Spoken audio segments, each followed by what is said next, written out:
2 years after the rather successful opening to Pierce Brosnan's tenure as Bond, GoldenEye, we got Tommorrow Never Dies, directed by Stop or My Mum Will Shoot director Roger Spottiswoode. Obviously that wouldn't fill me with much confidence going into this film, but to be fair, Spottiswoode as a director does do a pretty decent job with the action sequences. He has what it takes or what is needed to make Bond Bond. Whether the script for this film does or not, well, let's get into it. As usual, we have the pre-credit sequence, which kind of sets up events that will kind of come into play throughout the rest of the film. In this case, it's a MacGuffin, a device which the main villain will be using at some point in his dastardly plot. Bond is essentially thrown into the midst of this militia to stop them doing something nasty, and all hell breaks loose. He has to kind of take charge, do his thing, and blows a lot of crap up, basically, in what is a brilliant explosion, I must say. Now, like I say, Spottiswoode does handle the action here really well. One of my downsides, if you've watched my review of GoldenEye, one of my downsides for that was just the amount of model work that went on. It really brought the action sequences down a bit for a large part. Here, I gotta say, they do a lot more practical stuff here. They do on-location stuff, they do huge explosions, and this introduction, it really blows stuff up. Proper, big planes, big explosions, just, floats my boat. There isn't any great big stunts in this. Normally in an introduction you get some crazy ass stunt, like with GoldenEye we got that really awesome jump off the dam. This is essentially just an action set piece. I like it, it's entertaining, it's Bond being Bond, and he does do some pretty amusing stuff with an ejector seat. Takes out another plane above him by tossing out the passenger in the ejector seat, which is quite amusing and entertaining and typically Bond. It's just, I think what this introduction sequence is missing is maybe one of those kind of extravagant stunts. It just goes for the action, blows a lot of stuff up, and I'm fine with that. It gets us back into Bond's world after the two-year hiatus. From there, we're into our introduction with the Sheryl Crow theme song. Ooh. Back in the mid-90s, I had a little Sheryl Crow phase. I thought, there's some songs she's done that are actually quite good, but this theme is not one of them. It's really maudlin. It's really...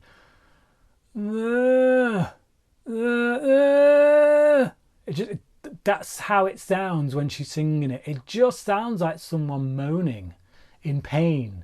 It's not a thrilling Bond theme. It doesn't get me jazzed up. It's a bit dull, to be honest. The title sequence itself is quite interesting. I like the way it uses the iconography of like media and things, computer screens and all that lot, which obviously ties in to the main plot, the main villain and what he's up to. But not a great Bond theme. It's not terrible. It's not absolutely terrible, there are worse, definitely, but it's not up there. Other than the drab title song, I will say that the score on the whole is better than GoldenEye. I didn't like the score for GoldenEye very much, save for a few little beats in it. The song was great, the main theme, but the score, not so much. Here, I think it's a vast improvement. We do away with the more synthy elements, get a little bit more electric, and I think it just works. It's a bit more Bond to me. So we get past the credits and then we're into the plot, which is about this media mogul called Elliot Carver, who is basically Rupert Murdoch. Let's face it, that's clearly what they're going for here. This is the Bond version of Rupert Murdoch. He owns loads of media. He's even trying to get rights in China, which I believe Rupert Murdoch was trying to do around this time as well, so it's not entirely subtle. I like Jonathan Pryce. He recently did The Two Popes, which I thought was an incredible film, one of the best films of last year.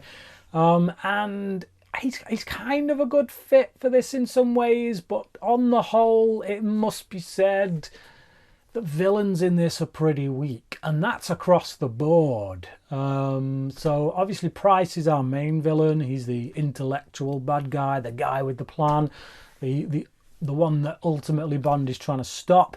And as is customary, he has his henchmen, or a few henchmen in this, but the main one being Stamper, which is just the most generic European bad guy they could come up with. You know, a big, muscly, blonde European with, yeah, he doesn't have any kind of gimmick in this. You know, the henchmen usually have some kind of gimmick. They don't even go that route with this. He's dull, very much like the theme song to this film. The villains in it are just pretty dull.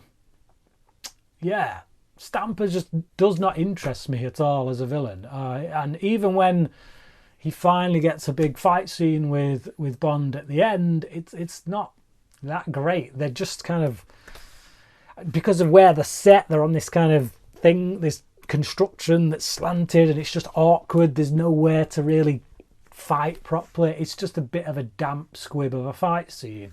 So yeah, villains in this, not too impressed with. I think there is some scope for Pryce's villain, for Carver. You know, that definitely there's something to say with a villain like that, because it's very real world. You know, you look at people like Rupert Murdoch and the power that they have over society, and the view that they can paint to the world, you know, that change people's public opinion and things like that. That's interesting. It's certainly worth exploring. I'm just not sure it's done to the best possible kind of way here. There's a couple of others, Ricky Jay and Vincent Schiavelli.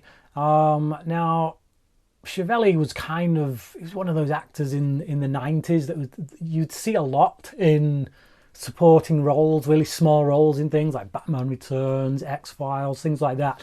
And he can usually garner some element of pathos, or there's something about him that you get some kind of emotion from him. But here again, he suffers from that Boris from GoldenEye vibe, where it's just too childishly over the top. And yeah, his death scene when he looks at Bond and he's like, "I'm just a professional doing a job," and you're just like, really? That dialogue is terrible for a start. It's just, but his character is just a joke. You know, from the moment he's introduced, he's just got this. He's like Pink Panther. I would expect to see him in Pink Panther, not James Bond. And Ricky Jay, again, he's good. Another X-Files alumni. He's probably the best of the villains, to be honest. He's the tech whiz who's got the MacGuffin, knows how to work it, does all that stuff. He doesn't bring much to the table as a character. He is literally just a plot device. But Ricky Jay is, I guess he's the least annoying. Is all I can say. Is about So that is the film's biggest detriment, I think, is the villains. Across the board, they're just weak. They're not great. Pryce does his best. He hams it up considerably, and it's quite amusing watching him type on that keyboard, because he's clearly fake typing. It's like the actor school of typing. Oh, I'm typing on a keyboard. The Bond girls are a mixed bag, however. One really good, really strong, one not so much. Teri Hatcher is in this. Now, obviously at the time she was riding pretty high on the success of The Adventures of Superman, which I remember when that show was massive. You know, we only had like 4 or 5 channels at the time that was out over here in the UK. So, you know, proliferation of channels and all that. I'm not sure a show like that would be as successful today. But yeah, back then it was a pretty big show. She was quite successful, and because of that, she got, you know, stuffed in a Bond film. Her character is not great.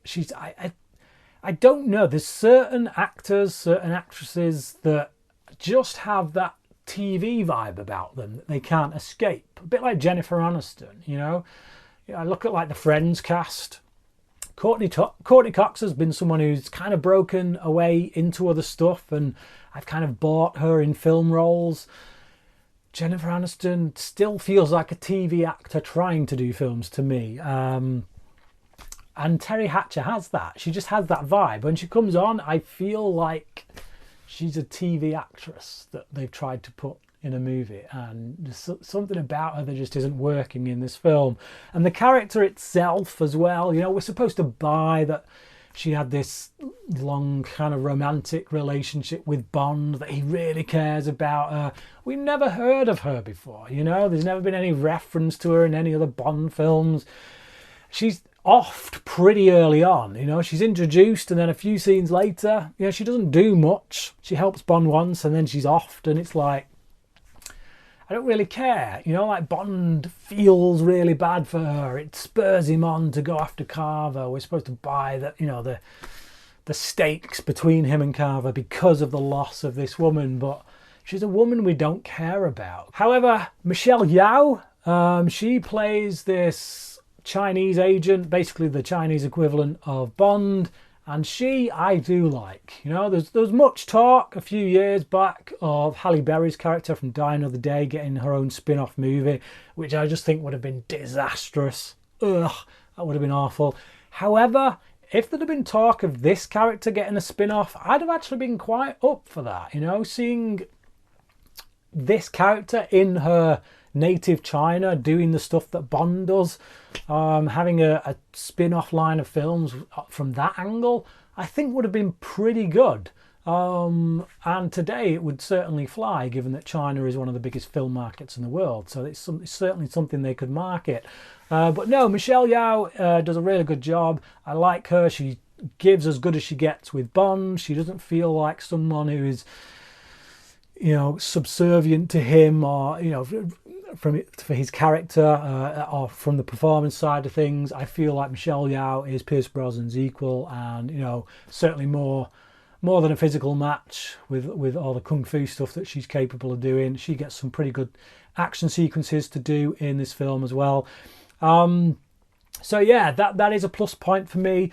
And of course, getting Judi Dench back as M, Samantha Bond back as Moneypenny is also a plus. You know, some of the dialogue there, the little jibes that Moneypenny makes at Bond's expense are quite interesting, quite funny. So yeah, all that stuff I like. Whenever Brosnan and Yeoh are together doing stuff on screen, it's highly entertaining. The physical set pieces, you know, being able to see that stuff is literally being destroyed and not just model work, that is really good. That really gets me kind of adrenalized and sucked into the action sequences. There's quite an interesting one with a helicopter that's kind of dipping its propeller blades. All that stuff is fun. There's a good bike chase sequence. Yeah, so the action is really well handled. If you could match up the action sequences in this film, the way they're handled, with GoldenEye, you would have a perfect Bond film. But yeah, so where GoldenEye was really strong on the villains and the characters in general, this isn't. Unfortunately, I'm someone who prefers that stuff over, you know, just great action. If you don't have the characters to anchor it on, it's not as interesting. So yeah, it's an entertaining Bond film. Like I say, it's got some good stuff in it, mostly the action sequences, as I've just said.